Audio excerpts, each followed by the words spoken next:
member of the Rastafari movement and that we use cannabis as a sacrament. There is so much potential in our continent. We need to control what shapes the lives of our people. There's nothing left to say. In fact, there's too much talent in Africa. Because wow. Get a positive across. Even when you swear. Using the right words without swearing. The God I believe in, I can call.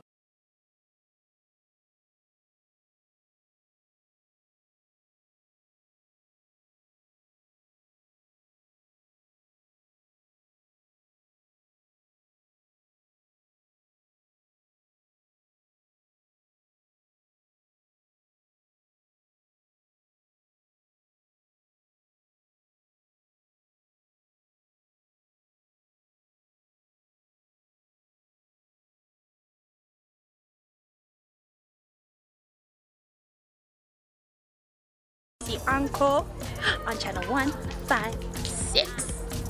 Boom.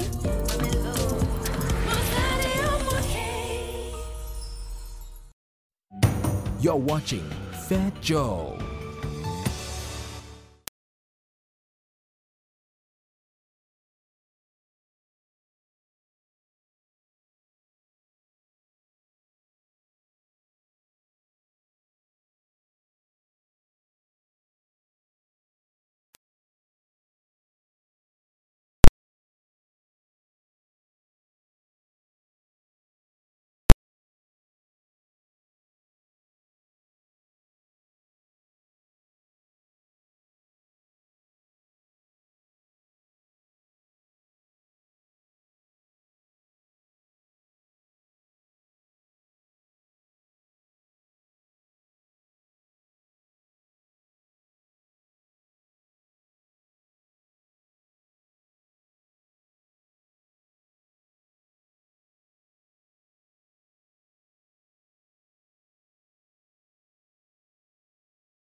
Well, the Pro Chiefs are going to win this morning and over the weekend, and City Records, no, Box and Bafana not going to win. And I've got one more that I want to share with you before we start talking a little bit about the Springboks. CORP, who says Bafana will win 1-0. The Springboks will lose Well, you know what? It's pretty much about their competition and the opposition they're both up against. And we talk a little bit about how the Springboks are going to lose. Well, some people think they're not, because the Springboks have shuffled their pack ahead of their clash against the All Blacks at Newlands tomorrow. Lord De Jager gets a start at lock, while Peter Steph du Toit moves to flank to improve the Boxers' line-out options. Loose-head prop Stephen Kitsoff gets a start, while Tendai Mtawarira is not available because of family commitments. Coach Alistair Coetzee says the Boks always prepare to win a test, and it's great to get a crack again at the Kiwis. The last time the Boks played the All Blacks, some hard lessons were dealt out. Can the Boks improve? They have to. The pack sees a lot of change, with Francois Lowe starting at 8th man, with Du Toit and Siya Kolisi on the flanks. The backline remains unchanged. Whenever we prepare for test match rugby, we prepare to win. Not to upset anyone, but to win a test match. It's how you look at it. For us, it's work in progress. We get another opportunity, within a month, space of a month, to play against the best in the world again. It's great. It's great to have that, to have a crack at them again. An opportunity after having played a record 18 matches off the bench behind the Beast, who has 95 tests to his name. Uncapped tight-head prop Wilco Lowe gets a spot on the bench. Unfortunately, Tendai has got to take care of personal matters and family matters, and within our culture, it's important to make sure that he does take care of that first. Yeah, of course, we will be missing Beast, but it's a great opportunity for a player like Stephen Kitsoff to get a start. De Jager gets a well-deserved start at lock, with Franco Mostert reverting to the bench. Other forward substitutes include Chiliboy Ralapele and Trevor Inyakane. Yeah, definitely excited for the weekend. It's been a while since I've actually started for the Boks, it's a big occasion on Saturday, and hopefully we can do well as a team. A win for the Boks would be a huge upset, something one hopes the Boks themselves believe they can achieve.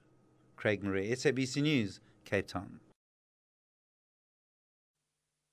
Fans are quaking in their boots. New Zealand coach Steve Hansen has named his strongest available team for the Rugby Championship dead rubber against us at Newlands in Cape Town tomorrow. Hansen wants the All Blacks to continue building on their performances, and against the Springboks, they say they will not be taking it easy. Despite that 57-0 drubbing they inflicted on the Boks a few weeks ago, both the coach and the players cautioned against complacency.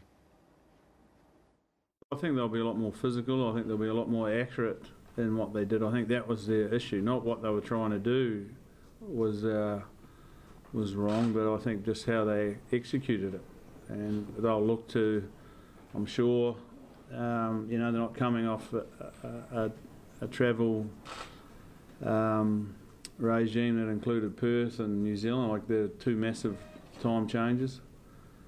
So they'll be comfortable coming from High Veld down to here, and their mindset will be, as good as it'll ever be, because they've come off that 57-zip scoreline, and that'll have hurt them. When it comes down to putting on that jersey for the All Blacks, you want to win. There's pressure there no matter what. There's pressure that comes from within the environment, and then obviously back home in New Zealand, because we're a proud rugby nation. And so it doesn't really matter if it's a dead rubber or not. We're going out there to win. And we know that the South African team are going to be hurting from the last game. So if we can come up with the magical plays, but if we don't have the attitude right, it's going to be a tough day. Well, a tough day might be for the Springboks as well.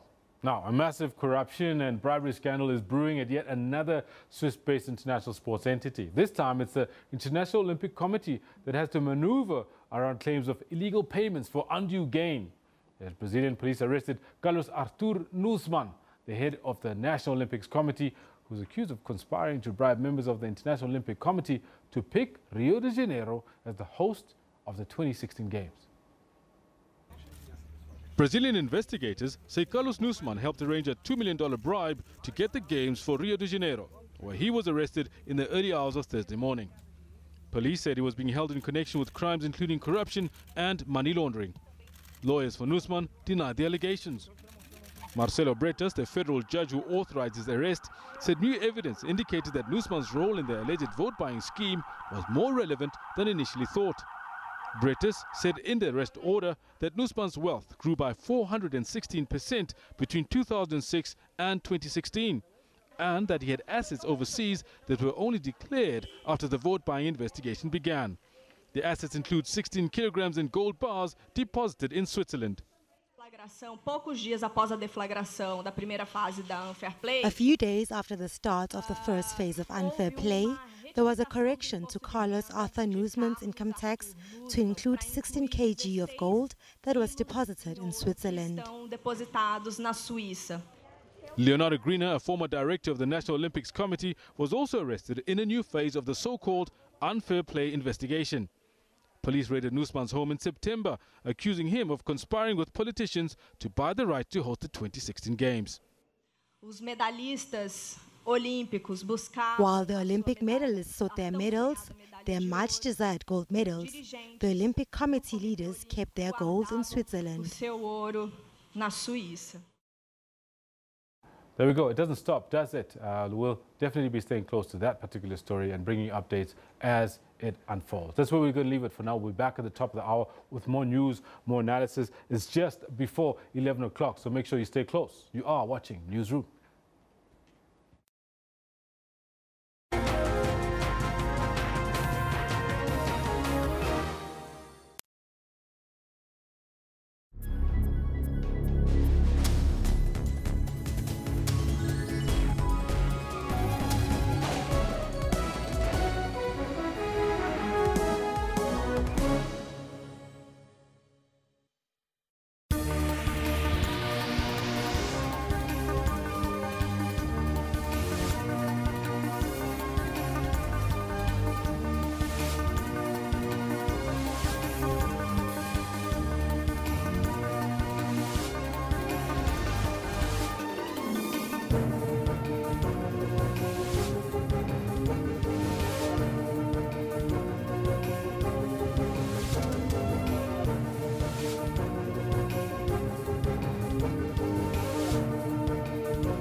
An exciting opportunity and an absolute must for those with the spirit of adventure is a Kruger Park night game drive.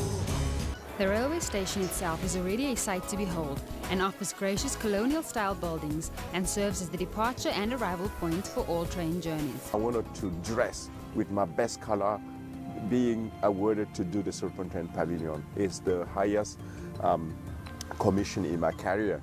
And I wanted just to come and show me with my best clothes, and that is blue. Catch Trends Travel every Sunday from 12 to 1 for all the global travel and leisure trends. Why is there a dispute over who is the rightful heir to the throne? What I can say is that Masindi is a woman. She's a girl. She's a girl child. Because I think that if she was a male, there's no way that anybody was going to dispute the fact that she is the rightful heir. Do you recognize her as your rightful heir? Yeah, no, I would definitely say that she is my daughter. She grew up there. What is the intention? I want my throne. Join me in Port Zedu live every Monday to Thursday at 17:30.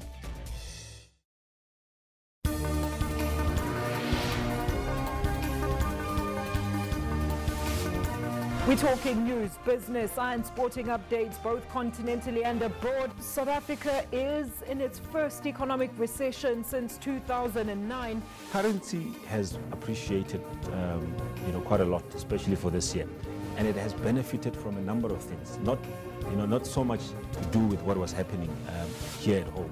The Islamic State-linked news agency Amaq claims the latest attack was launched because of Australia's backing in the US fight against the group. Constad is one of the dozens of women who have accused Cosby of sexual assault, but hers is the only case recent enough to be subjected to criminal prosecution. Stay tuned to News Today at 3 p.m. from Monday to Friday on SABC News.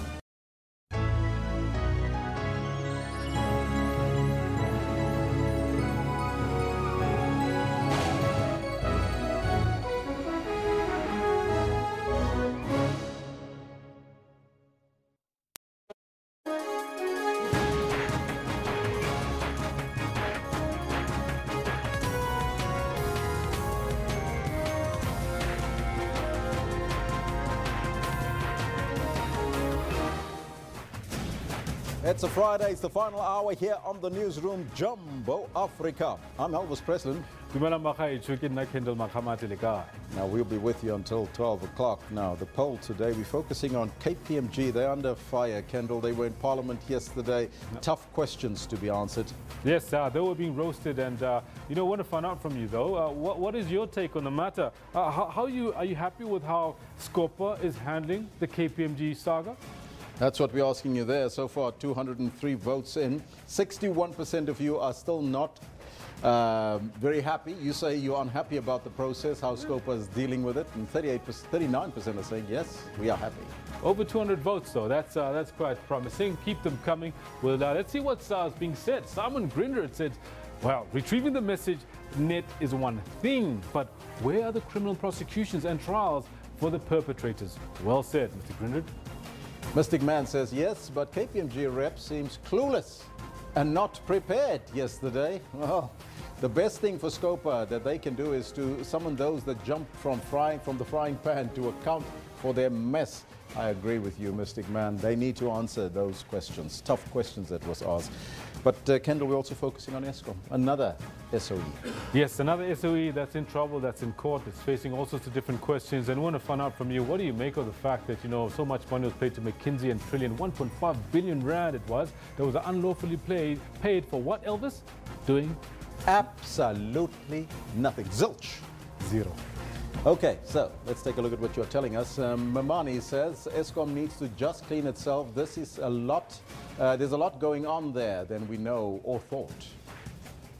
Yeah, Georgia Mashinini says we want our trillions from McKinsey and Trillion, because right now Eskom is asking for an increase from us in electricity because of them.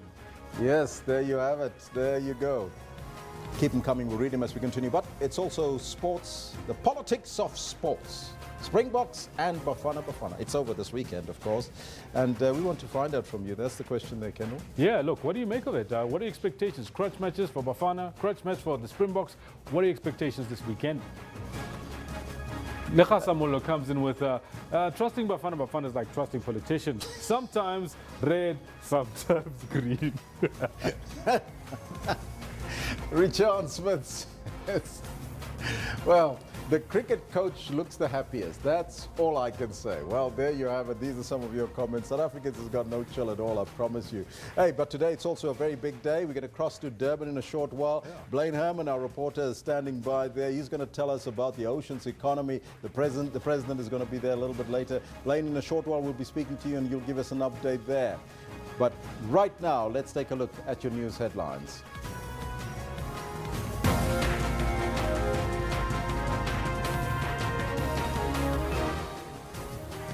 Police launch a manhunt for the men who shot dead the former speaker of the ANC-run Komazi municipality in Mpumalanga.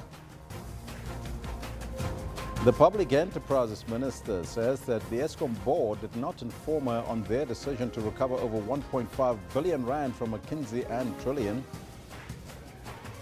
And as I just indicated to you, President Jacob Zuma is expected today to provide a progress report to the stakeholders in Durban on the work being done to implement Operation Pakisa in the Oceans Economy Project. Our reporter, Blaine Herman, is standing by, so we'll go there shortly. But right now, before we get there, let's find out from Kendall Makamate what's happening on the sports front. Well, Elvis, thank you very much. Good morning to you. This is what we've got for you in the sports today. The Albany experience, as bad as it was also lessons that we learned from. Now, the Springboks face the scary prospect of playing the same team that gave them a record-setting 57-0 walloping on the weekend. As the same script, same day, Bafana play Burkina Faso tomorrow, and the team's qualification for yet another tournament hangs in the balance. And still Messi. Oh, gets a cutback! But there's no finish from Rigoni. It's not just South Africa with the calculators out in the World Cup qualifiers, as a draw at home against Peru leaves Lionel Messi's Argentina teetering on the brink of missing out of Russia next year as well. The World Cup in Russia, the last in the peak years of Messi. He may well not be there. The world's greatest player, in the opinion of many, would be missing from the world's greatest football showpiece. Of course, we've also been staying abreast of what's happening out in Bloemfontein at the second test between South Africa and Bangladesh. And I'd like to bring you a quick peek of what's going on out there before we carry on with the rest of the bulletin, just to see where it stands. Last look we had at the crease, we had both Dean Elgar and Aiden Makram, the young Aiden Makram, 55 for 0, 14 overs. It seems as if we were going to cruise this one, but it's still early doors. More about that a little later. Now, do stay with Elvis as he's got the news for you. Thank you, Kendall. Top story this hour. Police have launched a manhunt for the men who shot dead the former speaker of the ANC-run Nkomazi municipality in Mpumalanga. Police say the 55-year-old Victor Mashabane was hijacked and kidnapped at the gate of his house in Kamshloshwa near Tonga on Tuesday. Mashabane's body was found later in his car. Meanwhile, Public Enterprise Minister Lynn Brown says although she was with Eskom, the board, yesterday, it did not inform her about the power utilities' decision to ask consultancy firms McKinsey and Trillian to pay back over 1.5 billion rand. Eskom announced late yesterday that it had asked McKinsey and Trillian to pay it back 1 billion rand and 564 million rand respectively, as the payments were unlawful. Brown was speaking to SABC News. I don't think you can take a shortcut on any of these things. If people must pay back the money, then they must pay back. But who actually asked them? Who actually paid them? Who actually authorized those payments? Why was it authorized? If it was wrong, is there any activity that happened around it? So 2 days before that, I was in the portfolio committee where I said that I'm doing a deep dive into all of it with the SIU, and that the SIU has given me a confirmation that they will ensure that the McKinsey Trillian matter is the first thing that they deal with. The Democratic Alliance, meanwhile, says that Eskom's decision to try to recover the more than 1.5 billion rand it paid consultancy firms McKinsey and the Gupta-linked Trillian is evidence that the payments were not above board. Eskom announced late yesterday that it had asked McKinsey and Trillian to pay it back the 1 billion rand and 564 million rand respectively. McKinsey, as you know, was under a parliamentary investigation in South Africa for fraud. Earlier, a number of civil society groups, including Future South Africa, Corruption Watch and the Federation of Unions of South Africa, FEDUSA, staged a protest outside McKinsey's office in Sandton. That was yesterday. Now, they accused the company of unethical business conduct following allegations that it received millions of rands in payments from Eskom for doing absolutely nothing, zilch. The picket was organized by Future South Africa, which said in its memorandum that corruption was robbing South Africa of its potential to combat poverty and encourage economic development. Auditing firm KPMG has told Parliament's Standing Committee on Public Accounts that it will consider withdrawing from doing work with government pending the outcome of a probe into its conduct. The Chief Executive Officer, Mlamo Dlomu, told Scopa that KPMG has billed state institutions nearly 1.5 billion rand over the last 3 years for the work it has done. Dlomu said that KPMG had made mistakes in relation to the work it did with SARS and the Gupta-linked Oak Bay company, but said none of the senior executives who have resigned have been charged.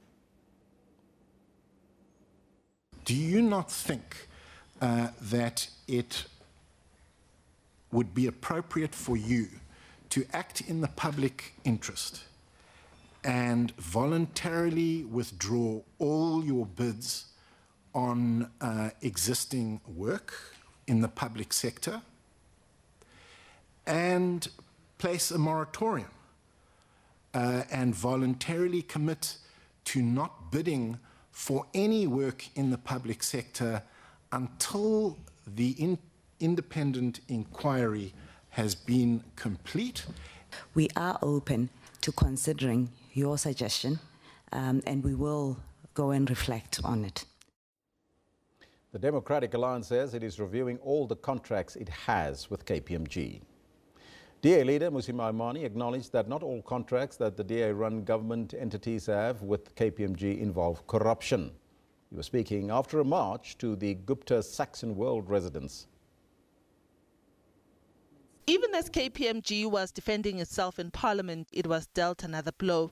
KPMG has done business with several government entities, including the South African Revenue Service. But its retracted report for SARS on the so-called rogue unit is also one of the reasons it's facing a massive backlash. And it seems the auditing firm's problems may be far from over.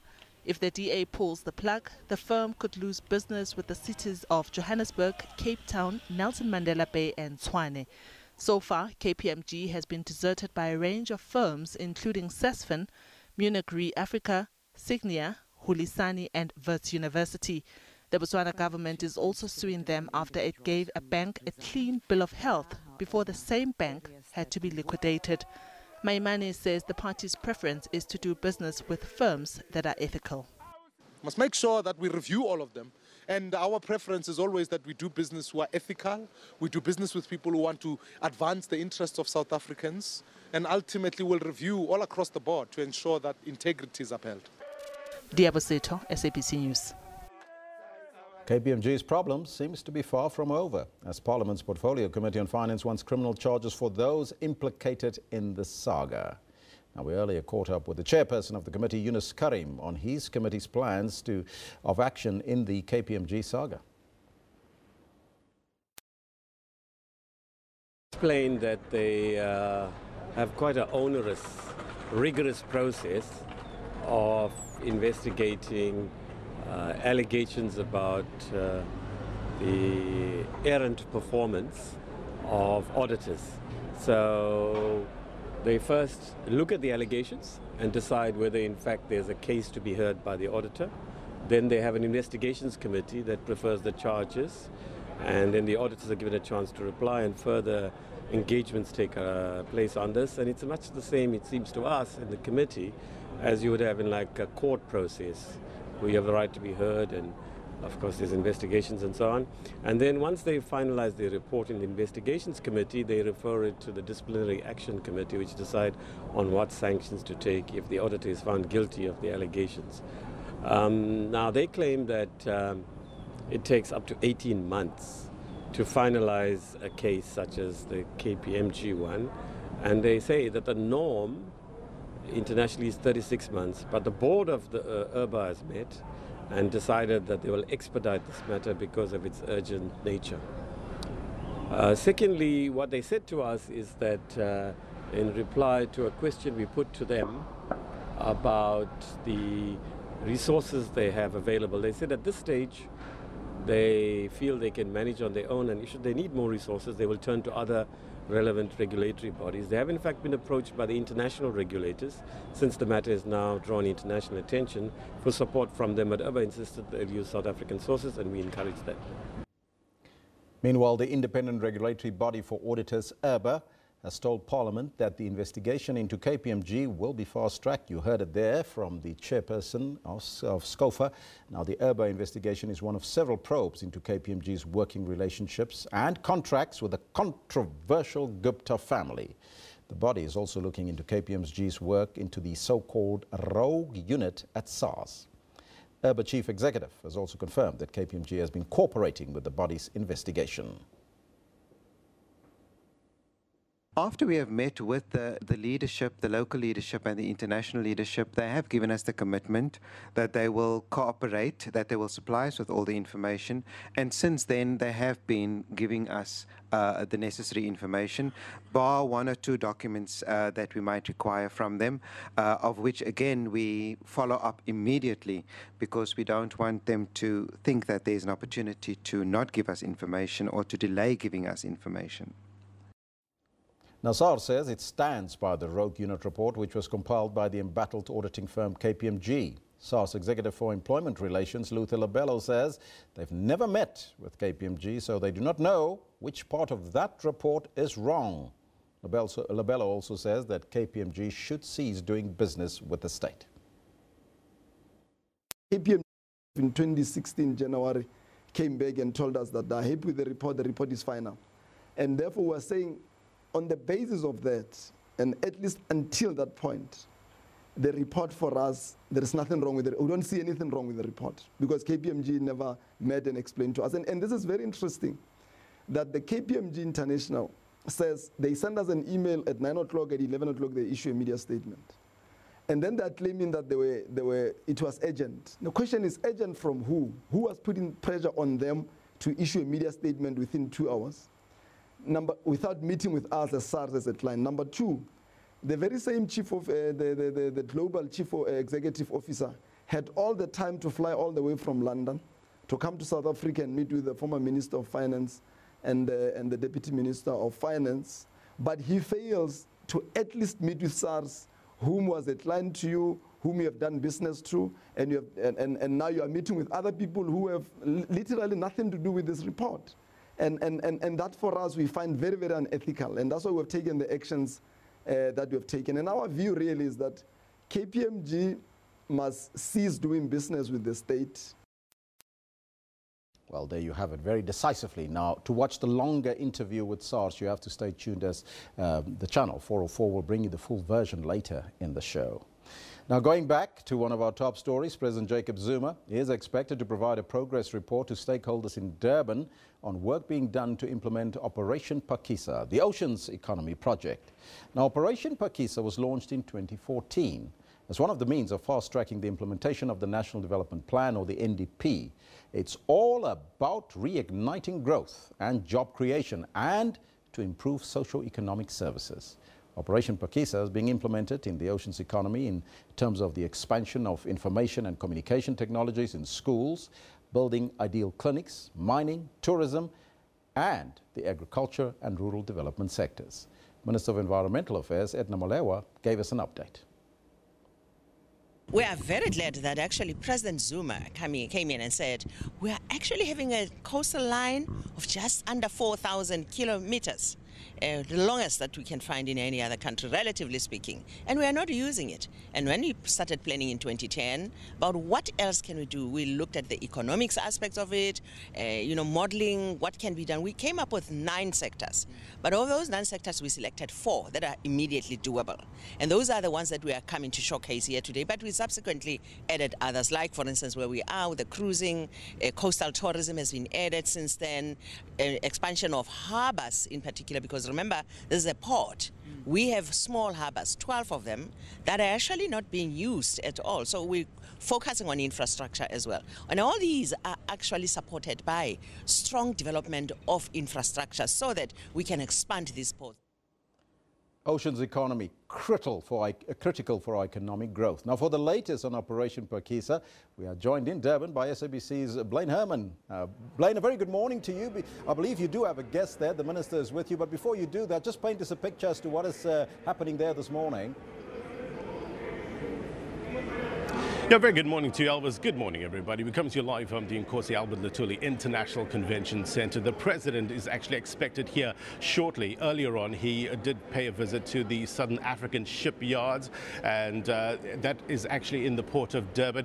And that company, in fact, actually got the contract to build 9 tugboats, and right here in South Africa. So the president was giving a bit of an update on that, also visiting with workers and finding where where do we stand in terms of that contract, in the terms of building that tugboats. And it's all in line with Operation Phakisa, which was launched, as you said, 3 years ago. So what's the big deal about Operation Phakisa? Why should we care? Well, let's take you through some of the numbers. South Africa has a coastline of over 3,000 kilometers. It also has an exclusive economic zone of about 1.5 million square meters. Now, an exclusive economic zone is basically the ocean that South Africa controls, a part of the sea that South Africa controls, the jurisdiction that this coastal state actually has over. And here we could potentially see a contribution of about 177 billion rand to the GDP of this country. Also, the creation of over 1 million jobs by 2033. So you can see the real importance of Operation Phakisa, an initiative like this, in order to, I guess, address many of South Africa's general problems and general challenges like poverty, unemployment, inequality, the triple threat, as they call it. Now, there's a lot of work streams of Operation Phakisa. One of them is marine and coastal tourism. And if we're talking about boosting domestic as well as international tourism, you can't leave that element out. Let's further explore this and other issues. The Minister of Tourism joins me now live, Thokozile Xasa. Thank you very much indeed for your time. This is an important event happening, a briefing by the President giving us an update of where we stand in terms of Operation Phakisa. Let's start off there, though. Many from the broadcast we had this morning, some were unclear about what Operation Phakisa is. Break it down for us. What is this all about? Thank you very much. Indeed, this is a very important moment for South Africa, because as government of South Africa, we were looking into how can we grow our economy. What areas can we pull together, and what mechanism can we use in order for us to get fast and big results, so that we can turn around and create the much needed jobs, and we can have money that gets into our purse for us to carry on with the mandate of government. So Operation Phakisa is actually where we identified that with our long coastline, there's much more potential that we can open up for our people to participate, where we can build, and manufacture, and also create much more space and unlock the economic potential that is there. Those are the key words, isn't it? Potential, fast results now. In terms of tourism, how does that translate into your portfolio, marine and coastal tourism? How would Operation Phakisa affect it? Initially, you may remember that in 2015 when it started, tourism was not part of it. So we only identified together with small harbors in 2016. And already now we are at a stage where we've been through cabinet processes where we've pulled together what we think can come out from tourism. With tourism, we are looking on the side of marine and coastal, where we're looking into what is it that we can do as tourism, where we've identified in several of the areas where we've identified small harbors, because it's not only happening where there are big harbors, like you are here in the port of Durban, talking Port Elizabeth, talking other big harbors. Here, where there are small harbors, we're looking at a potential where those fishing licenses, those whale watching boats can be able to dock, and we can open other sites where people can get into the sea, can use the new beaches. We're able to open new beaches and develop new beaches, develop infrastructure there, make sure our people participate, infrastructure that will be bringing in towards those beaches, so that our people, can also participate and can feel that the sea is also theirs. They can derive the benefit, but also the fishing licenses that are extended to our communities alongside the coast. They must have a way of getting into to dock their vessels, because there, as part of Ocean Phakisa, the Department of Trade and Industry is responsible for ensuring that those small fishermen who are getting licenses are able to get the boats, because most of them would get these licenses and sell them back to big players because they don't have these boats. So now we're opening those opportunities that it is not about in a big city. It must happen where they are, and they must participate. So with tourism, we also are looking into how we can tap into the cruise liners. You know, cruise ships that come and go in South Africa do not come from South Africa.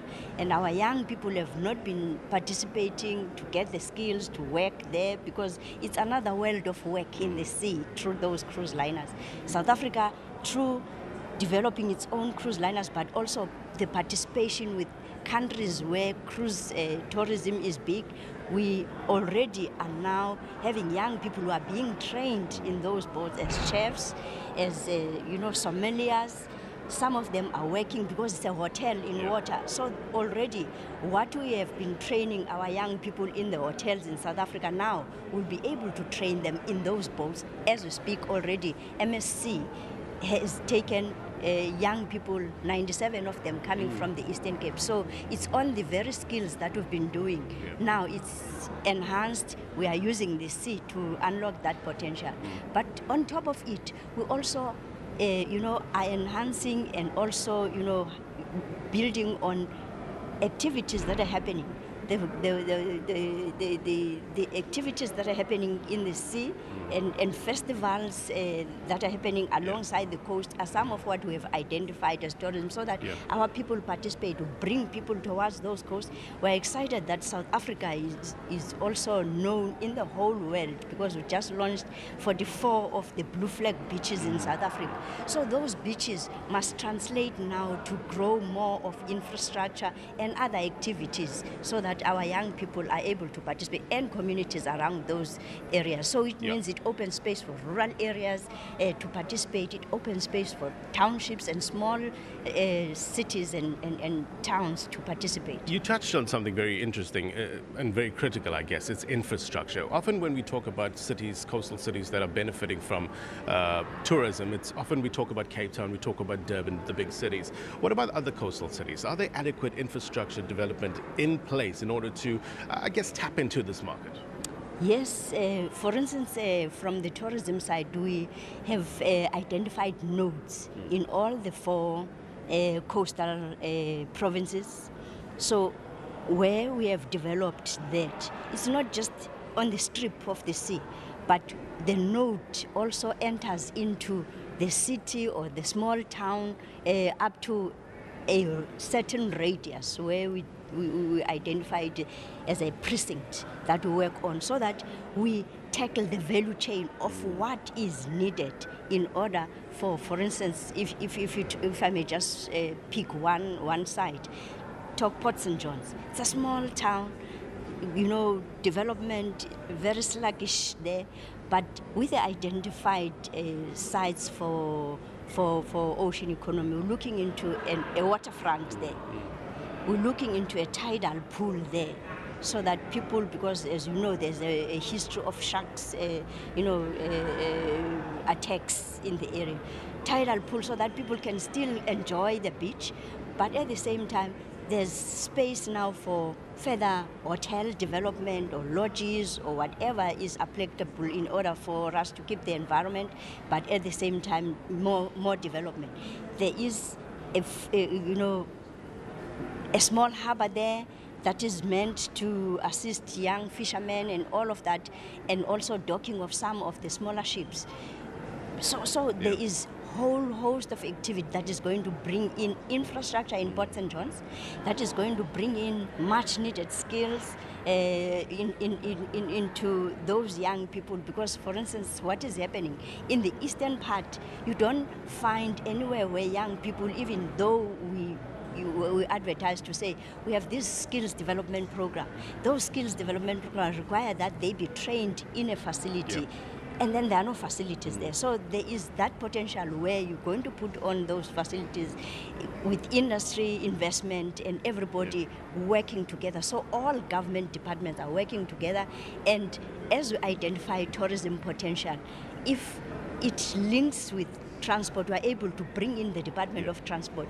If it requires Department of Environment to ease in some of the areas that used to be protected areas, Department of Environment comes in because it's part of Ocean Pakistan, roads and all of that. So it's a comprehensive kind of way of kind of intervention. So integration, I guess, is key, isn't it? Also bringing inland, as we wrap up, bringing inland experience to coastal experience and merging those two together. That's quite key, isn't it? Very much, yes. Because as we develop those nodes, we also are looking into inland waterways as part of this whole thing, and also tapping onto what is happening within that precinct so that we are also able to bring them to the infrastructure that we're going to develop there. So it's quite exciting, and our people are going to participate. It is ensuring that it is not just something that comes from the top, but it is where our people are going to participate in. Indeed, that's important. Thank you very much indeed for your time. Great insight there by the Minister of Tourism, Thokozela Xasa, giving us a sense of what we can expect and how Operation Phakisa fits into marine and coastal tourism. The President is expected here shortly. He will be giving us a progress report. When that happens, we'll try to bring that to you live. But for now, it's back to Johannesburg. That's our reporter there, Blaine Herman, coming to us live from Durban, as you can see there, with the minister as well. But right now, news just in. The High Court in Pretoria has given civil rights organisation AfriForum 7 days to indicate why it wants to be included as the second respondent in the case of Zimbabwe's First Lady Grace Mugabe and Gabriella Engels. The court has given the Zimbabwean High Commission the same number of days to indicate why it should be allowed to represent Mugabe. AfriForum filed its application last month in a bid to serve Mugabe with court papers after she allegedly assaulted Engels with an extension cord. The International Relations Department granted Mugabe diplomatic immunity after that incident. We will keep you updated. That's breaking news. We'll bring you some more on that story a little bit later. Now, 2 men accused of being involved in the assault incident with the former Deputy Higher Education Minister Mduduzi Manana are expected to plead to the charges against them today. Cyril Madonsela and Tulani Mdaka appeared briefly in the Randburg Magistrates Court yesterday before the matter was postponed. They were arrested last month after one of them was pointed out by one of Manana's assault victims at the Randburg Magistrates Court. The other accused handed himself over to the police the same day. They had gone to court to support Manana, who pleaded guilty to 3 counts of assault and will be sentenced next month. Public Protector Busisiwe Mkhwebane has once again asked Parliament for close to R1 billion to help keep her office afloat. She briefed the Portfolio Committee on Justice on her office's annual report. But MPs showed little sympathy for Mkhwebane as they questioned the nearly 14 million rand that her office couldn't account for through irregular, fruitless as well as wasteful expenditure. Can we be sympathetic to the request for more funds when it seems that this decision and this report against these institutions, including Parliament, was irrationally brought? As we speak now, the expenditure patterns have gone ballistic in areas of irregular expenditure, including fruitless and wasteful expenditure. I think we must also demand an explanation specifically in respect of the fruitless and wasteful expenditure incurred in the last financial year.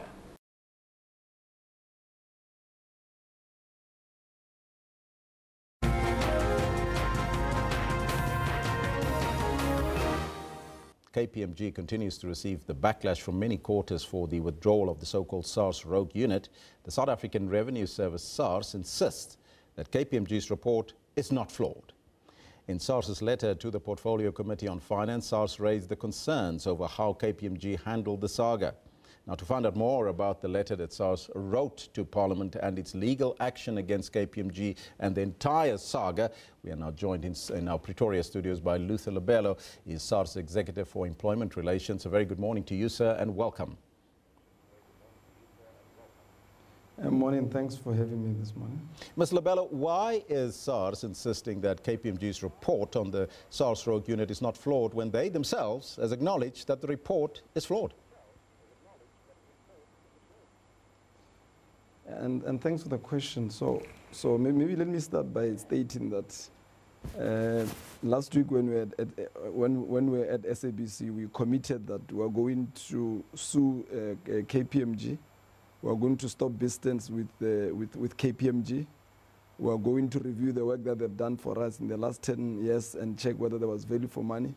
We are going to report them to IRBA, and we are going to report them to SCOF, all of which we have done now. We have processed all the commitment we have made because we believe that KPMG was very unethical in its conduct, was very immoral.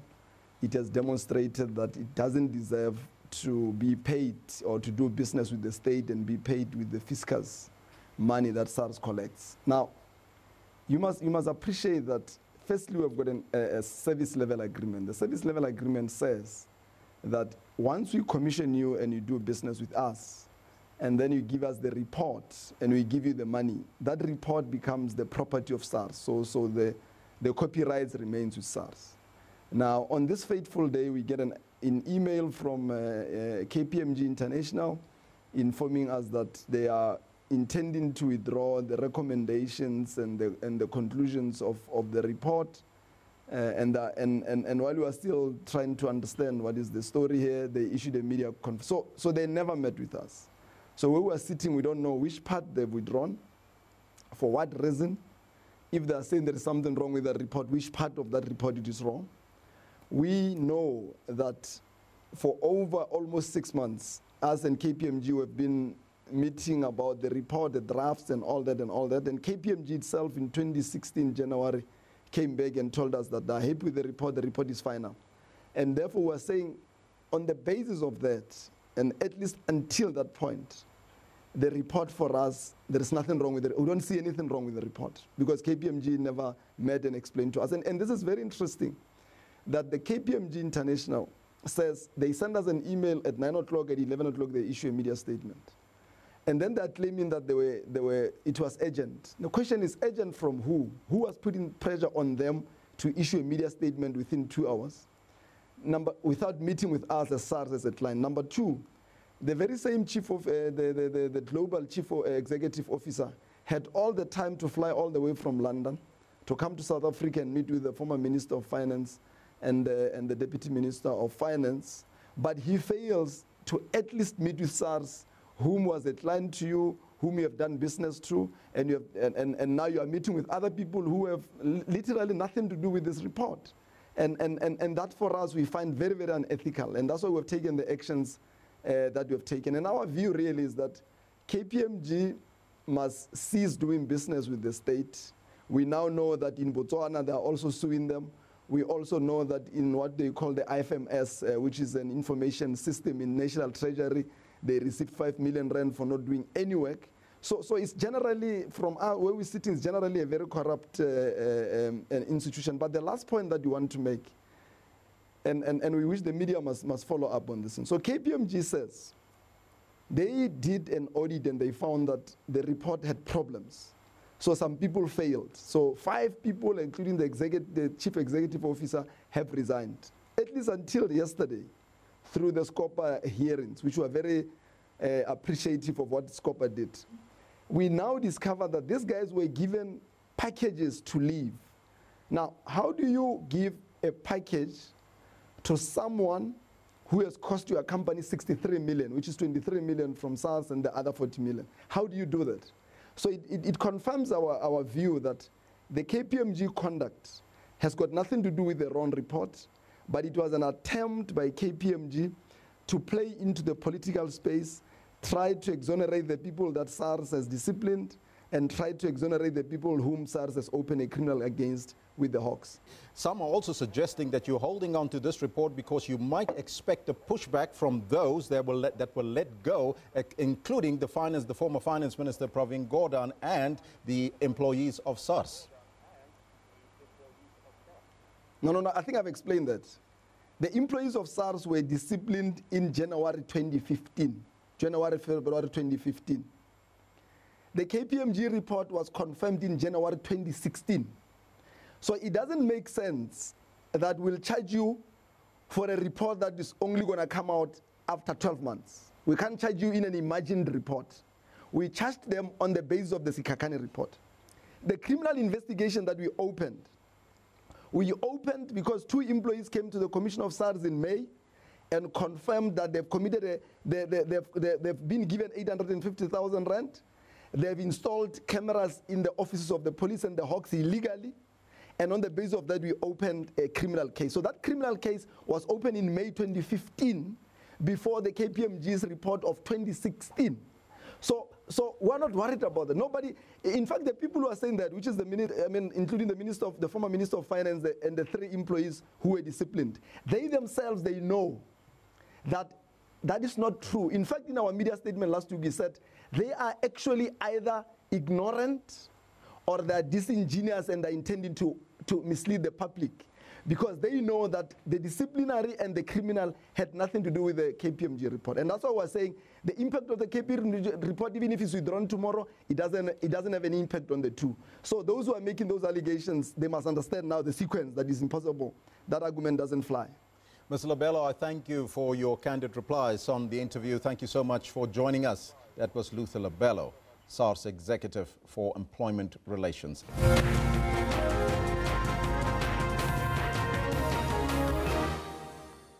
Tell you what, the more I hear that interview, the more intriguing and interesting it gets. Time now for the sports. My name is Kendall Makamati. Thank you for staying with us. We start off with the Proteas, who are really cruising in Bloemfontein against Bangladesh in their second of their 2-test series. While it's still too early to say, Dean Elgar seems to have found an able opening partner in the young Aiden Makram. Let's take some live pictures brought to you by SABC from Mangaung Oval in Bloemfontein. Lucky, but I think there's also a degree of rotation in the Bangladesh squad. 24 overs gone, South Africa 98 for none.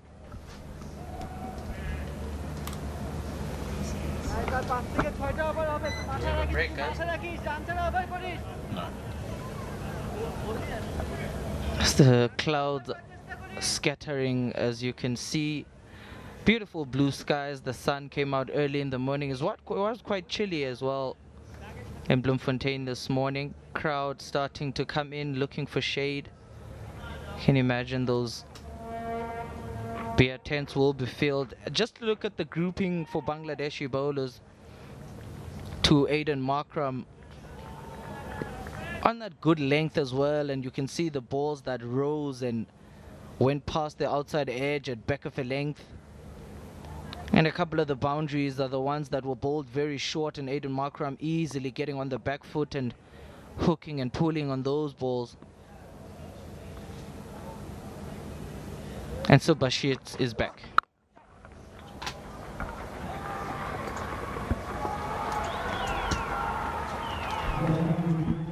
Outfield's in fantastic condition. No, fantastic. A great shot there. You know what? It must be quite fun watching these guys practicing their shots against the Bangladeshi attack. More about that a little later, and we'll definitely be talking about that come Monday to see how the test has gone over the weekend.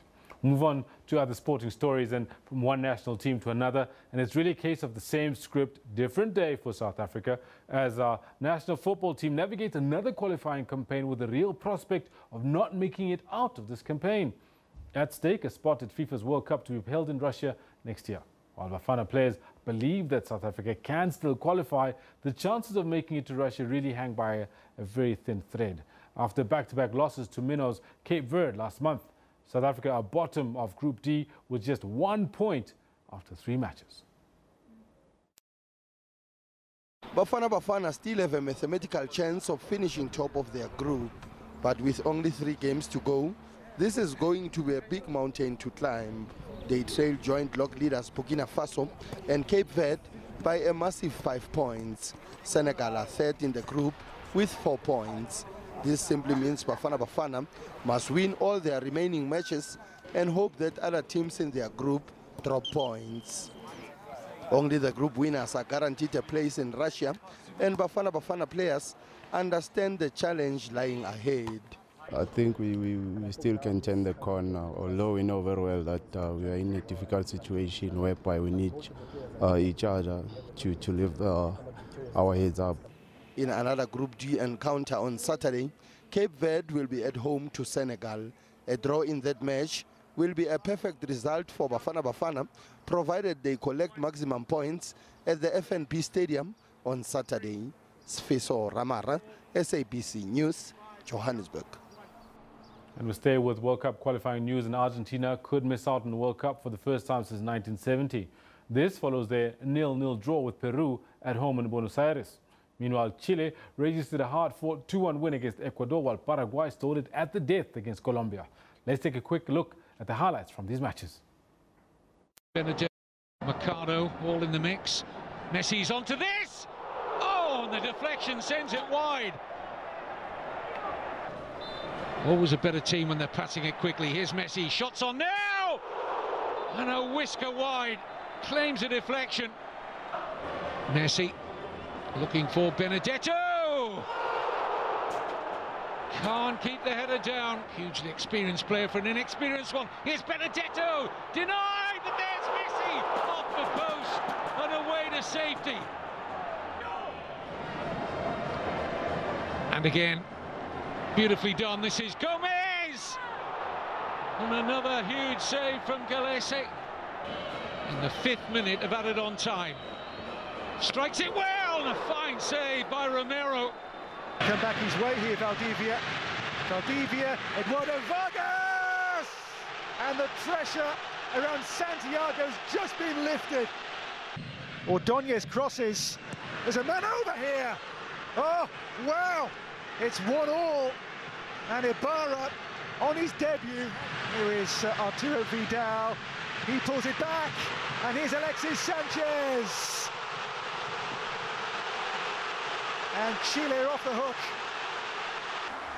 There's Shara over the top. Falcao is in here. Falcao scores. That's the moment. Radamel Falcao breaks the deadlock. Spina has dropped it. And there's a chance for Cardozo. And he puts it in. And Paraguay have an equaliser. Now then, a chance at the other end, and it might be there, and it is!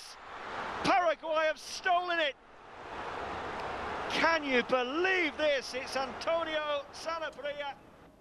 Well, looks like it's going to be a very interesting weekend because the Springboks have shuffled their pack ahead of their clash against the All Blacks and Newlands on Saturday. Luet de Jager gets a start at lock, while Peter Steph du Toit moves to flank to improve the Boks' line-out options. And loose head prop Steven Kitsoff gets a start with Tendai Tawarira not available because of family commitments. The coach, Alistair Coetzee, says the Boks always prepare to win a test, and it's great that they get another crack at the Kiwis. The Boks played the All Blacks. Some hard lessons were dealt out. Can the Boks improve? They have to. The pack sees a lot of change, with Francois Lowe starting at 8th man, with Du Toit and Sia Kolisi on the flanks. The backline remains unchanged. Whenever we prepare for test match rugby, we prepare to win. Not to upset anyone, but to win a test match. It's how you look at it. For us, it's work in progress. We get another opportunity, within a month, space of a month, to play against the best in the world again. It's great. It's great to have that, to have a crack at them again. Kitsoff gets an opportunity after having played a record 18 matches off the bench behind the Beast, who has 95 tests to his name. Uncapped tight-head prop Wilco Lowe gets a spot on the bench. Tendai has got to take care of personal matters and family matters, and within our culture it's important to make sure that he does take care of that first. Yeah, of course we will be missing Beast, but it's a great opportunity for a player like Steven Kitsoff to get a start. De Jager gets a well-deserved start at lock, with Franco Mostert reverting to the bench. Other forward substitutes include Chiliboy Ralapele and Trevor Inyakane. Yeah, definitely excited for the weekend. It's been a while since I've actually started for the Boks, and it's a big occasion on Saturday, and hopefully we can do well as a team. A win for the Boks would be a huge upset, something one hopes the Boks themselves believe they can achieve. Craig Murray, SABC News, Cape Town. By all accounts, the All Blacks will not be taking their foot off the pedal as they look to try and replicate what they did in Albany when they beat the Springboks 57-0 2 weeks ago. Now, we've been asking you a question, our sports question of the day, where we wanted to find out from you your expectations from Bafana Bafana and the Springboks, who both will be involved in these crunch matches we just talked about. Burkina Faso for the Bafana Bafana and New Zealand for the Springboks. Vote Oscarine for Pushkas reckons good luck to both, even though they did not do well in their last matches. Got another one that I'd like to share with you, and this one is from Sonwabile Spaidile. It says the Springboks will lose and Bafana will draw. Not a lot of hope there, but tell you what, let's hope that come Monday morning we're telling you a different story, and we're telling you about miraculous wins for both Bafana as well as the Springboks. Let's see what happens. Now, talking about South Africans that do well at winning, South Africa's swimming team, really, Chad Leclerc and Cameron van der Berg, continue to make waves at the Doha leg of the FINA Swimming World Cup. Van der Berg won gold in the 100-meter breaststroke, his second of the meet, while Chad Leclerc, the series leader by a country mile, won gold in the 200-meter freestyle and the 100-meter butterfly to make it 4 golds and 2 silvers from the meet. Now, moving on to other sporting stories. Let's bring you other sporting stories. A massive corruption and bribery scandal is brewing at yet another Swiss-based international sports entity. This time it's the International Olympic Committee that has to maneuver around claims of illegal payments for undue gain as Brazilian police arrest Carlos Artur Nussmann, the head of the National Olympics Committee, who's accused of conspiring to bribe members of the International Olympic Committee to pick up Rio de Janeiro as host of the 2016 Games.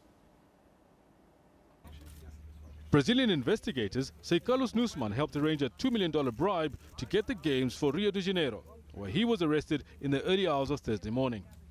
Police said he was being held in connection with crimes including corruption and money laundering. Lawyers for Nussmann denied the allegations. Marcelo Bretas, the federal judge who authorized his arrest, said new evidence indicated that Nussmann's role in the alleged vote-buying scheme was more relevant than initially thought. Bretas said in the arrest order that Nussmann's wealth grew by 416% between 2006 and 2016. And that he had assets overseas that were only declared after the vote-buying investigation began. The assets include 16 kilograms in gold bars deposited in Switzerland. A few days after the start of the first phase of unfair play, there was a correction to Carlos Arthur Nussmann's income tax to include 16 kg of gold that was deposited in Switzerland. Leonardo Greener, a former director of the National Olympics Committee, was also arrested in a new phase of the so-called unfair play investigation. Police raided Nussmann's home in September, accusing him of conspiring with politicians to buy the right to host the 2016 Games. While the Olympic medalists sought their medals, their much-desired gold medals, the Olympic Committee leaders kept their gold in Switzerland. Update on what's going on at the Mangaung Oval in Bloemfontein. South Africa 114 with no loss after 26.3 overs, as you can see on your screen right now, brought to you live by the South African Broadcast Corporation. Pictures of what's going on out there.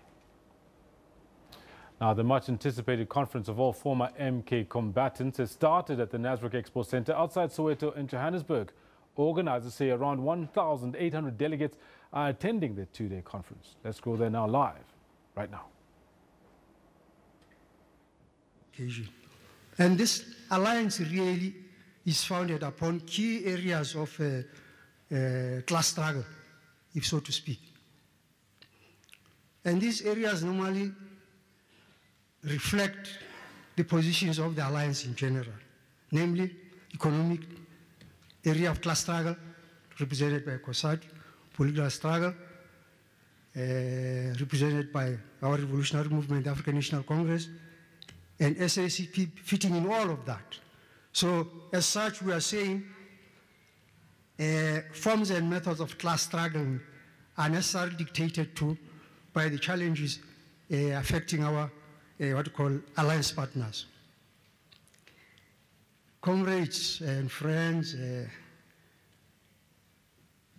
I must say that no revolution is worth anything unless it can defend itself. And the defenders of the revolution are ourselves. part of the oath that Comrade General there read, for example, speaks of defense of the revolution and the people. And then we may extend it that all of us here, it's our responsibility to do so. As leaders of this organization, because leaders of the Tripartite Alliance, or ANC in particular, is not just confined to the top 5 or top 6, applicable to all alliance partners. We say, every one of us is a leader, but we must define what a leader is. We say it must not just be a leader, but a good leader for that matter. And what is a good leader?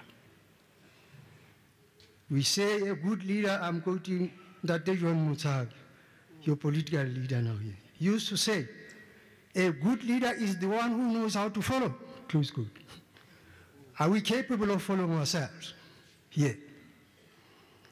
Now, if we don't start there, therefore, the unity of our movement is at stake. But in so doing, we must also expand by saying that a good leader is also he who has or she has the ear on the ground to listen to the people. A good leader is the one who has the pulse of the situation at his fingertips or her fingertips. And also combining that with what you call, if we speak, for example, of the present, it is because we have the future in mind. And he who thinks of the future has no right to forget the past. So in other words, we have got a long history with which to reflect when we move forward. Key principles of the revolutionary movement have been grossly violated within the revolutionary movement, ANC in particular. Principles that have sustained the ANC for over 100 years, currently they are being defied. We see anarchy, factionalism, etc., etc. Anarchy, for example, whereby the leagues would tore this way, some formations would not listening and applying or complying with the ANC line of march. When you normally say, if we have no discipline, that means anarchy. And if we define anarchy, we must say, it is a petty bourgeois philosophical outlook turned upside down. And we are not anarchists. Therefore, we are calling upon ourselves to say that, comrades, we are with you. ANC is not alone. ANC is our revolutionary movement. It's ours. We must defend it. We cannot run away from it. We cannot run away from the ANC because, nor can we connive at the challenges facing the African National Congress in particular, because connivance is tantamount to collaboration. So we are saying, in other words, there is no class neutrality theory in a class-divided society. Whatever we adopt here, we must know it has got some class connotation whereby a given class position will benefit out of it. So ours is to see to it that this council, for example, takes the needs of our people forward. Takes, for example, a position where we say it is not about individuals that come and lead the African National Congress. All of us here are capable of leading the African National Congress. So we cannot, for example, dangle around names in the name of factionalism, in the name of economic mercenarism, in the name of careerism, for example, as some of the formations of the ANC do. I'm not surprised that some of them are not here. They've always pronounced what we call positions outlined the revolutionary movement, the African National Congress. But our message is that as SSP, we are there to defend and support you, comrades. With those few words, may I say thank you very much. Wishing you all the best.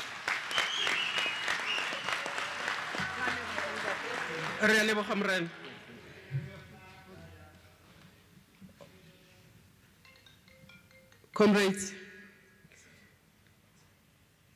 we saw veterans of our liberation struggle, we saw our stalwarts coming together publicly, trying to meet and discuss. They have graced us today.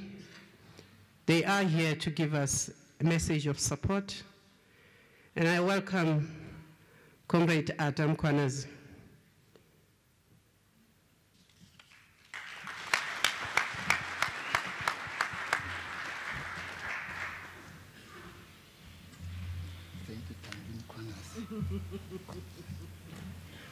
Thank you, comrades.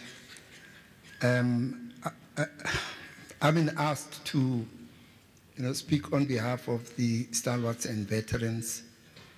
Now, what I'm doing here today is something that is not quite common for someone like myself to address this particular component of our struggle that has given so much of its own for the freedoms that all of us today are enjoying. If it had not been for your efforts, we wouldn't have been where we are. And for that, we are very grateful. Now, as stalwarts and veterans, we have reached the point at which we have reached as a result of the support that we have enjoyed from this council. And what I would like to point out is that today's meeting or this conference should not allow itself to be defocused and to talk about those elements that at one stage were part of us that today are identifying this component as the enemy. There is quite a lot that needs to be said, and what is happening today is not different from what has happened in the ANC. Whenever the ANC found itself in a situation where it was imploding, it has always resorted to a consultative process, which is what we have suggested, and sooner than you can imagine, we as stalwarts and veterans, working in tandem with the council and all other progressive formations, we will be hosting together a national consultative conference, the detail of which will soon become known to all of us, and we would appreciate the kind of support that we have enjoyed. Now, as I was saying, whenever the ANC found itself limping, it has always resorted to that consultative process, which has assisted in terms of bringing the ANC up to where it is. And in conclusion, I would also like to call upon, or rather try and encourage as many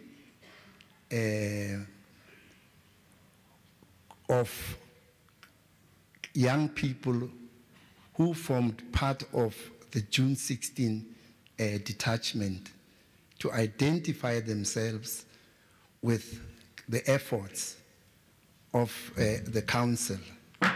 There is a component within their activism which we would like to see helping to build this organization. Live visuals there from the Nasrec Expo Centre outside Soweto, where the conference of former Mkhonto Sizwe veterans is underway. We are expecting some high-level speakers to be part of that conference, and we'll bring that to you as soon as we get those. For now, let's just take a quick break. You're with the Midday Report. Your headlines coming up after this.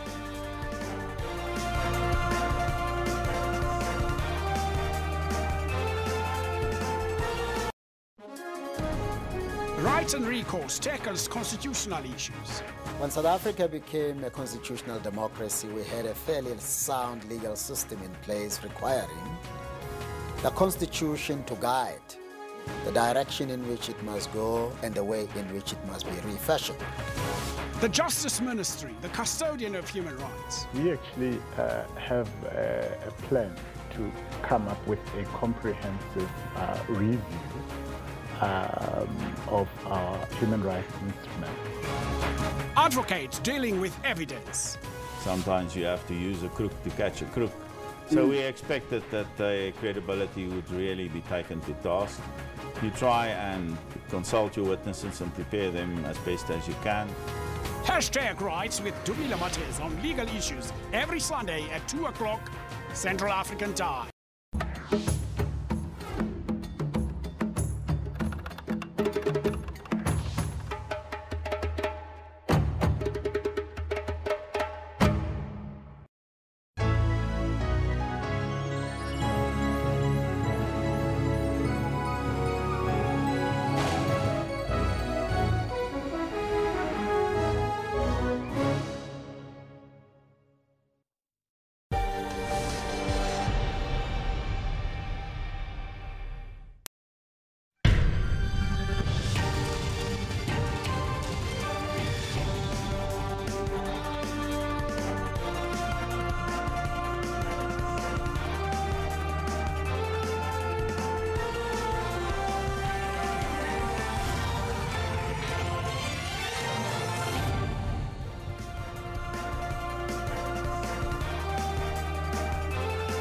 With the Midday Report, good afternoon. Thanks for joining us. Coming up in your headlines, we start with breaking news. 5 members of the same family have been gunned down in Marion Hill, west of Durban last night. More details on that shocking story coming up. Also, the High Court in Pretoria has given AfriForum and the Zimbabwean High Commission a 7-day deadline in the Grace Mugabe assault case. Then in your sports, South African openers put Bangladesh to the sword in the second and final test underway in Bloemfontein. Well, breaking news coming in, 5 members of the Gwala family in the Inteki area in Marion Hill, west of Durban, were gunned down last night. According to the police, unknown people entered the Gwala home at about 11 p.m. They opened fire, killing 4 instantly. The 5th victim died later in hospital. The motive is unknown. Now, earlier this week, 8 members of the Sabia family were also gunned down and burnt beyond recognition in Greytown. No arrests have been made in both cases. The High Court in Pretoria has given civil rights organisation AfriForum 7 days to indicate why it wants to be included as second respondents in the case against Zimbabwe's First Lady Grace Mugabe, after the International Relations Department granted Mugabe diplomatic immunity following the incident. The court has given the Zimbabwean High Commission the same number of days to indicate why it should be allowed to represent Mugabe. AfriForum filed its application last month in a bid to serve Mugabe with court papers after she allegedly assaulted Gabrielle Engels using an extension cord. The Reserve Bank has dismissed reports that it instructed banks not to drop audit firm KPMG. The bank says in a statement released this morning that it had not instructed banks on what steps they should take or should not take with regards to KPMG. It has reiterated earlier announcements that it would engage banks and auditing firms on how to manage any potential financial stability risks that may arise from the issues around KPMG. It says these engagements have taken place, but at no point did the Reserve Bank instruct banks on how they should deal with KPMG. President Jacob Zuma is to review the progress made in the Operation Phakisa Oceans Economy in Durban today. Operation Phakisa was launched in 2014 and is bearing fruit. A 1.4 billion rand tugboat construction project in Durban is part of this initiative, which aims to unlock the potential of the oceans economy. All right, we are going back now to the MKMVA Veterans Conference underway. Former President Kgalema Motlanthe is addressing members there. Let's listen in. In this august gathering of MK combatants,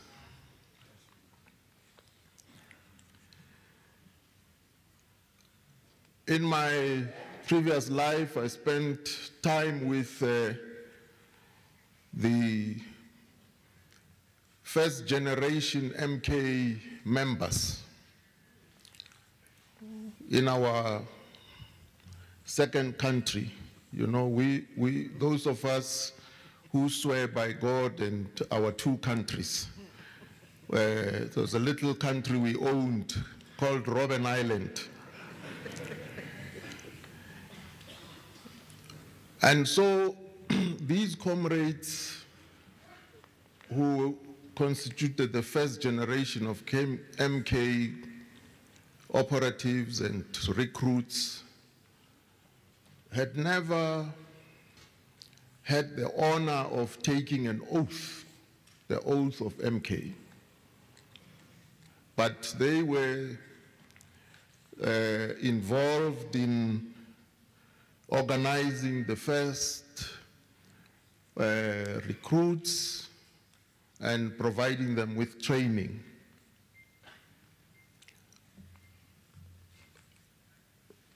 Here in Soweto, in a place called Mzimhlope, just across from Orlando Stadium, there's a double-storied house there, structure, which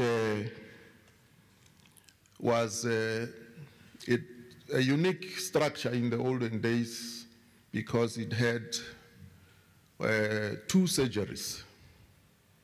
One was the surgery of a medical practitioner, and on the upper level was the surgery of Radishubane. Radishubane was a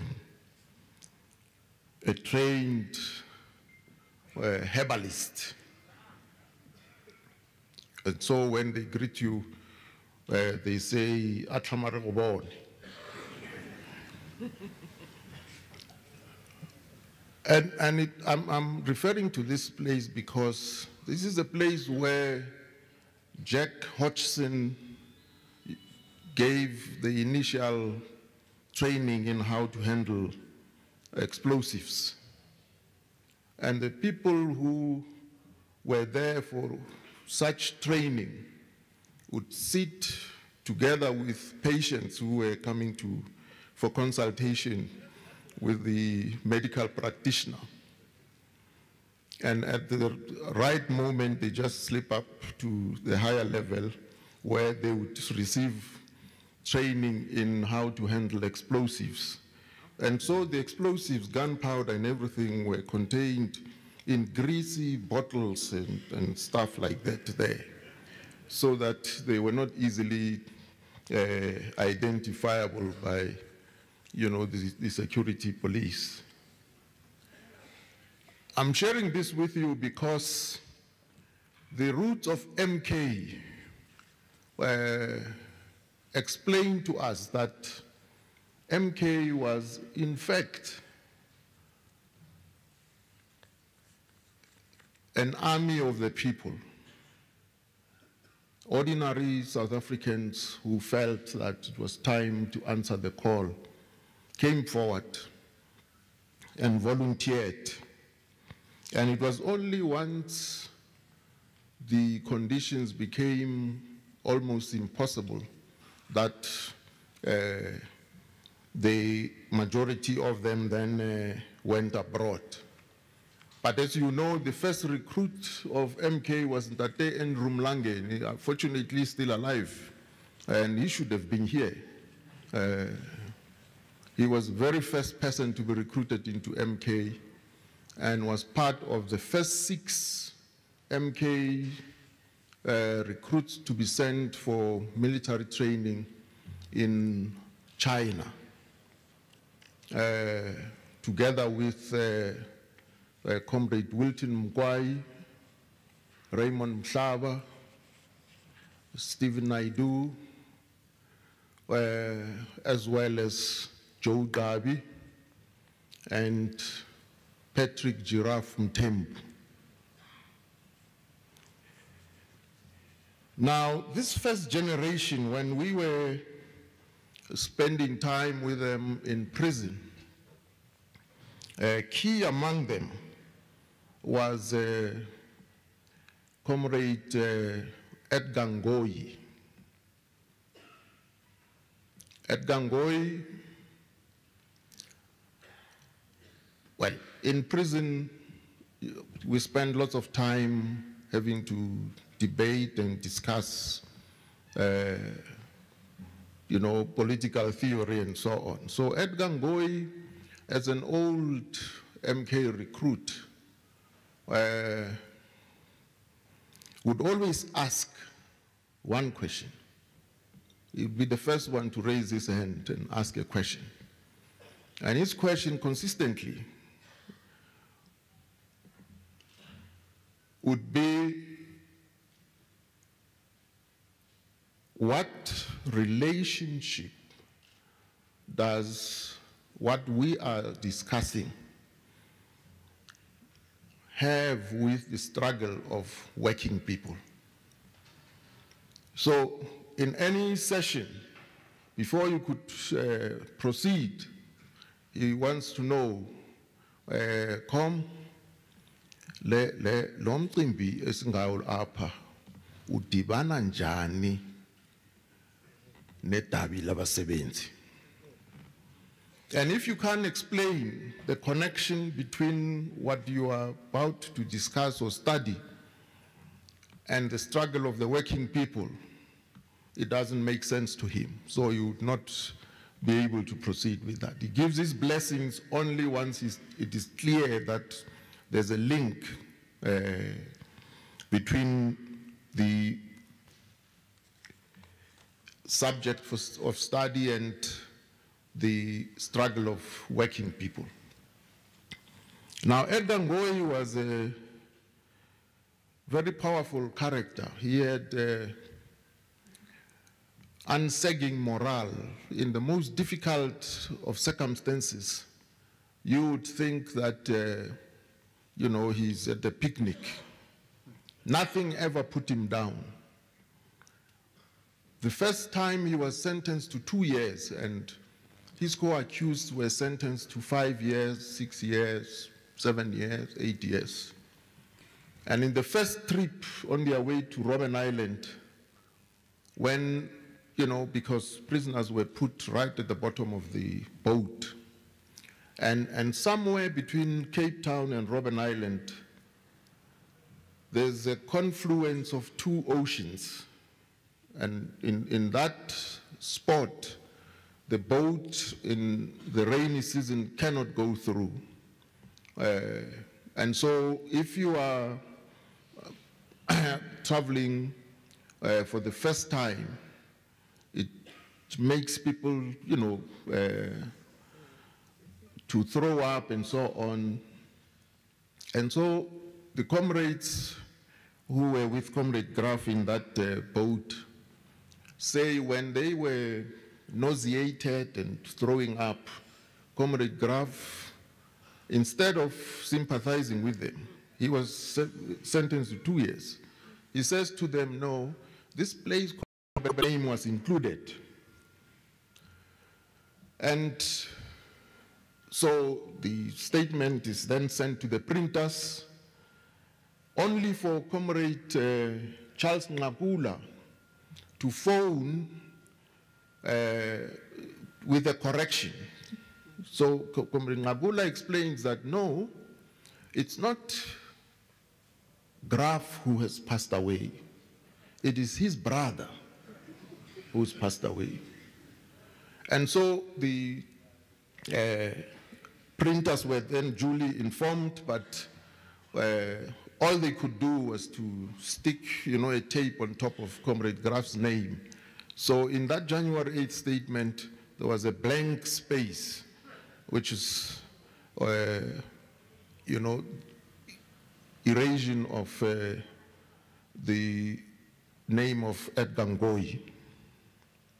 And so afterwards, you see, of course, he had been in hospital, but was discharged, and his brother passed on. So when comrades go to see him afterwards and share this, miscommunication with him, typical of Edgar Ngoyi, he says to the comrades, "Mfondini benipha isibhedlela, ndathi ndilele ndeva ingilosi eluGabriel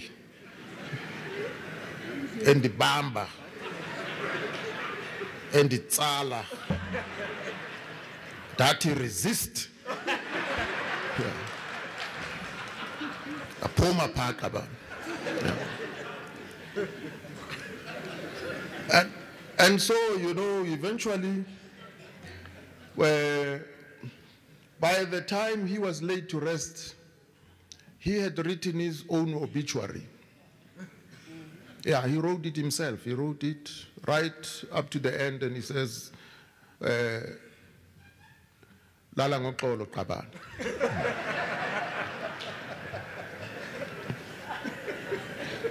But the point I'm making, comrades, with this account is that MK members are characterized by this never ever ending spirit of remaining in harness of the struggle to the last day of their lives.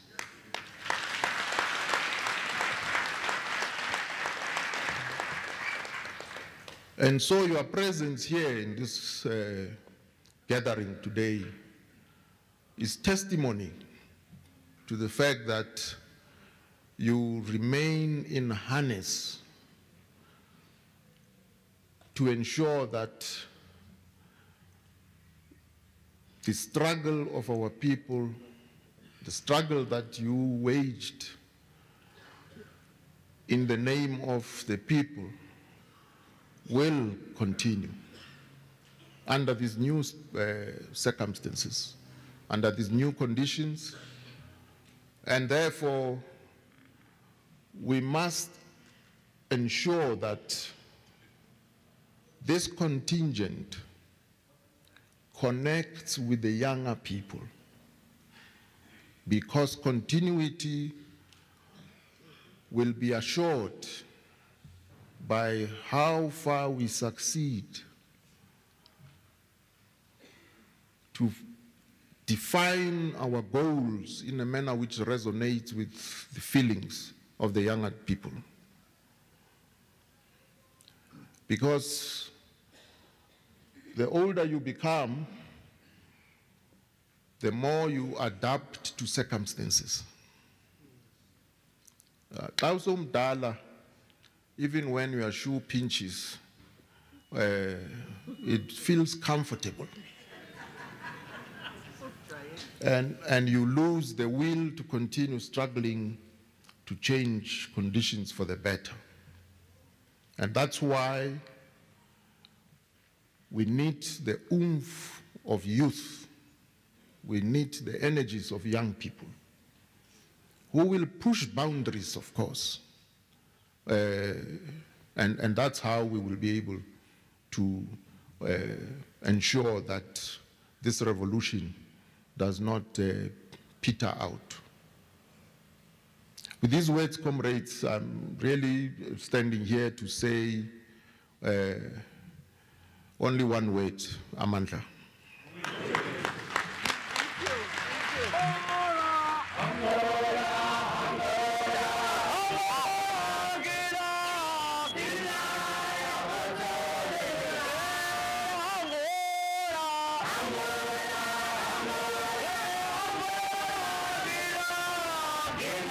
President Kgalema Motlanthe at the MKMVA's conference underway at the Nasrec Expo Center. We'll bring you more from that conference when we hear from other high-level speakers. For now, let's take a short break. More coming up just after this.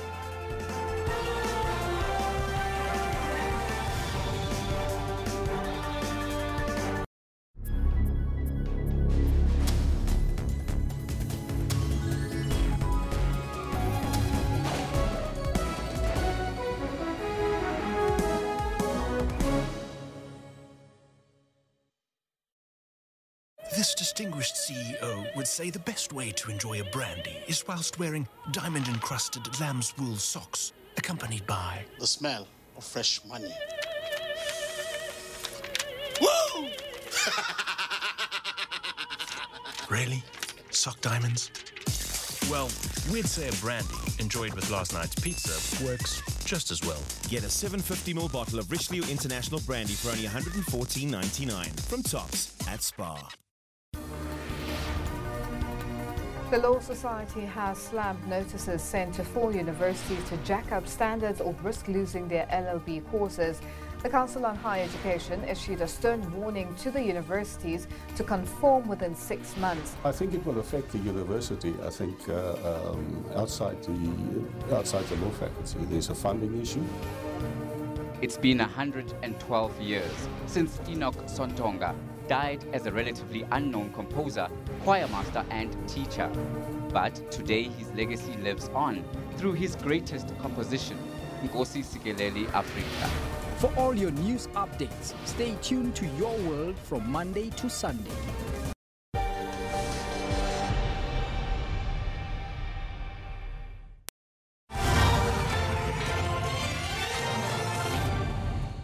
Welcome back. Let's give you a look now at our social media segment. With me in studio, digital media specialist Siyabonga Africa. Sia, welcome. Thanks for joining us. Thanks for having me, Natasha. Okay, let's start with that mass shooting in Las Vegas, an awful story. Just another gun-related tragedy in the United States. What was the sentiment on social media? Yeah, definitely a sad time. It was actually noted as one of the saddest days on social media that day, according to a study. A lot of thoughts and prayers coming out from both sides, from locally and internationally in the United States. President Trump went on air and called this an act of evil, carefully avoiding to say anything about gun control or labeling it a domestic terrorism, an act of domestic terrorism. So definitely a sad one. Lots of people, being very sad. People also questioning, why is it that another act like this continues to happen without there being any strong gun legislation being enacted by Congress. So I think the United States finds itself in that impasse where they can't do anything about it, even though they want to, and we'll basically be waiting for the next one. I mean, just the fact that he had a number of guns and ammunition with him in his hotel room. I mean, how do you even get that past security? I mean, one has to question their gun laws and their gun control. Yeah, interestingly enough, the NRA came out with a statement yesterday about bringing in new laws to regulate just attachments to guns, which will make them automatic. So some people see that as basically a step forward, but they are one of the biggest lobbying groups who try to keep gun legislation away from the table when it comes to these kinds of acts. Yeah. Okay, let's bring it back home now. The Jacob Zuma monument. We saw the president dedicating that site at Groot Mariko. What was the reaction to that? Yeah, that one was very interesting. People were, Black Twitter came out in full force yesterday. Some people were gawking at the price tag, 6 million rand for the statue, and people were, of course, looking at the quality of it and what it looked like. But a lot of people also were really negative because of, what they perceive as being a monument being erected for a president who has overseen dire situation taking over South Africa, and also the fact that, the government is not really reaching their mandate of providing free healthcare, free education and housing and jobs for the people. So to erect a monument to a sitting president who has basically seen this situation arise, a lot of people were not happy with that. So definitely it kind of shied towards the negative side more than anything else. And also that area, I mean, struggling with jobs and lack of water and poor roads. Yeah. It's, that it does seem like a waste of money. Yeah, I mean, the opposition definitely led with that, and they were very quick to say, that this shouldn't have been done, and this is before it was even unveiled, when they actually started mentioning that it was being built. So the debate around it has been going on for some time, and people are definitely looking at it and eyeing it as just another monument